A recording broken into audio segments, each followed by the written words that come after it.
मंडळी नमस्कार.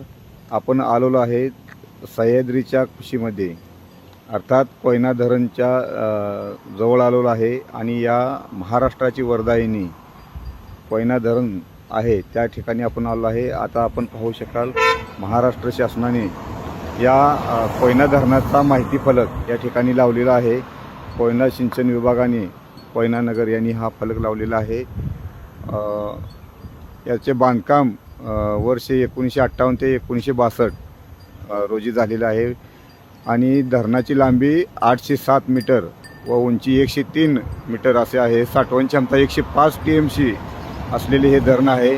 भारतातील सर्वात मोठा जलविद्युत प्रकल्प आहे आणि या ठिकाणी वीज निर्मिती 1960 मेगावॅट आणि सिंचन क्षेत्र दिलेलं आहे 1.75 लक्ष हेक्टर.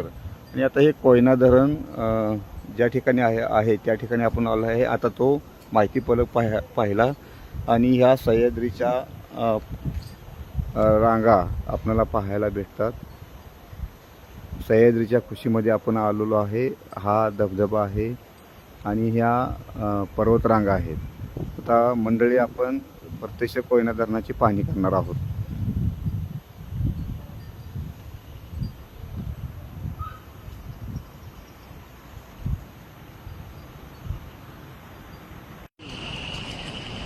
मंडळी नमस्कार. आपण महाराष्ट्रातील अत्यंत देखण्या अशा परिसरामध्ये आलो आहे. अर्थात सातारा जिल्ह्यातील कोयना धरणाजवळ आपण आलेलो आहे आणि हे निसर्गाच्या कुशीमध्ये, सह्याद्रीच्या कुशीमध्ये अत्यंत रम्यमय ठिकाणी आणि या महाराष्ट्राची वरदायिनी असलेलं हे कोयना धरण आहे.